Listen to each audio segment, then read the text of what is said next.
श्रीविष्णुचित्तकुलनन्दनकल्पवल्लीं श्रीरङ्गराजहरिचन्दनयोगदृश्यां साक्षात् मां करुणया कमलामिवान्यां गोदामनन्यशरणः शरणं प्रपद्ये।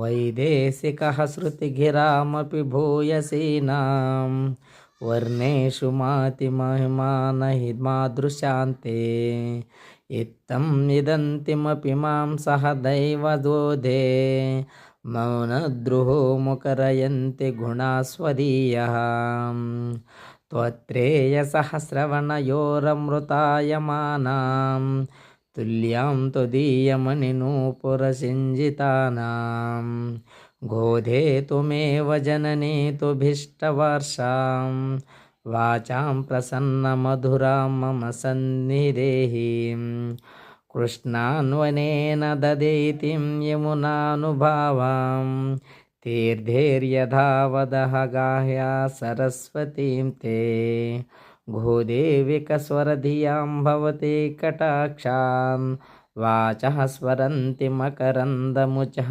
कवीनाम्।